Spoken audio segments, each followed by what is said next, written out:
മദ്യനയം മാറ്റാൻ കോഴ പിരിക്കണമെന്ന ബാറുടമ അനിമോന്റെ ശബ്ദരേഖ തെറ്റിദ്ധാരണ മൂലമെന്നാണ് ക്രൈംബ്രാഞ്ച് കണ്ടെത്തൽ.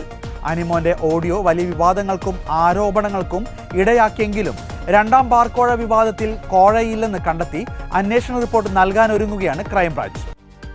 സർക്കാരിനും ബാറുടമകൾക്കും ആശ്വാസകരമായ കണ്ടെത്തലാണ് അന്വേഷണ സംഘത്തിൻ്റേത്.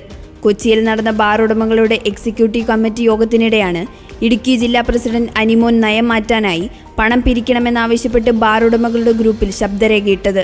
ശബ്ദരേഖ പുറത്തു വന്നതിന് പിന്നാലെ ബാർ കോഴയിലെ ഗൂഢാലോചന അന്വേഷിക്കണമെന്നാവശ്യപ്പെട്ട് എക്സൈസ് മന്ത്രി MV രാജേഷ് പരാതി നൽകിയത്.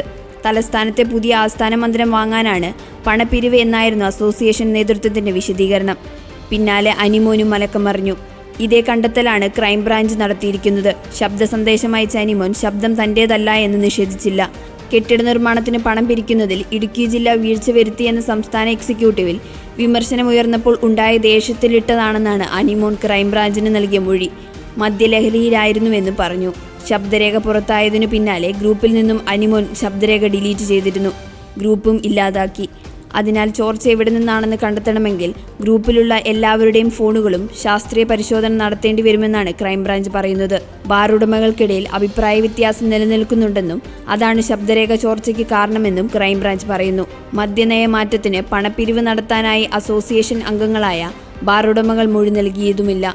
ബാങ്ക് അക്കൗണ്ടുകളുടെ പരിശോധനയിൽ അസ്വാഭാവികമായി ഒന്നും കണ്ടെത്താനായില്ലെന്നും ക്രൈംബ്രാഞ്ച് പറയുന്നു.